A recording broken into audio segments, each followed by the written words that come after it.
A chroeso I bumed diwrnod Eisteddfod yr Urdd yn Sir y Fflint 2016. Nawr I reini ohonoch chi sy'n ymwelwyr steddfota, dyw hwnna ddim yn iawn. Sori, ymwelwyr i'r Eisteddfod yn flynyddol, mi fyddwch chi siŵr yn gyfarwydd â stondin Mursi. A dyma ble I ni heddi, Mursi. A yn ymuno fi, mae'r hyfryd Mirain a llunos mam Mirain yn y cefndir.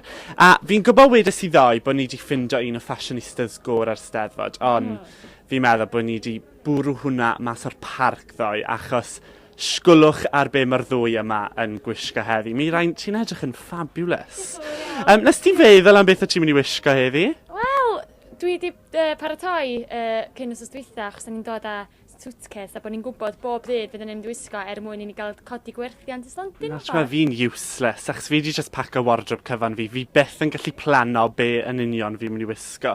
Ond ti wedi gwneud jobyn anhygoel. Ti'n gwisgo'r jumpsuit silk yma, dyw e? Ia, silk di wedi cael ei beintio a llaw, wedyn yna silk a cotton hefyd, wedyn maen nhw'n ddefnyddio braf ofnadwy yn ysgol.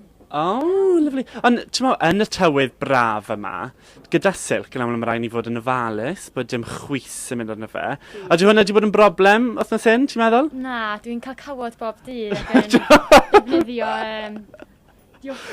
good, sorry, o'n I ddim yn gweud bod ti'n gwyntio o gwbl. Ond mae rhaid ni feddwl mlaen llawn dros achos yn Steddfod, fel fi'n gweud bob dydd.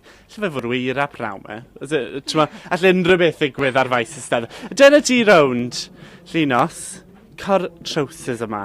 Fel a long length sort of look. A maen nhw'n linen fyd, ydyn nhw? A dwy...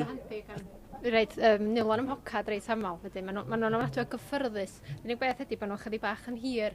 Fi'n joio fe. Fi'n joio fe. A wedyn mae'ch sandals chi. Mae sandals gyda ti, os a wedges gyda ti, Mirain. Yr un mec di hwn, mam.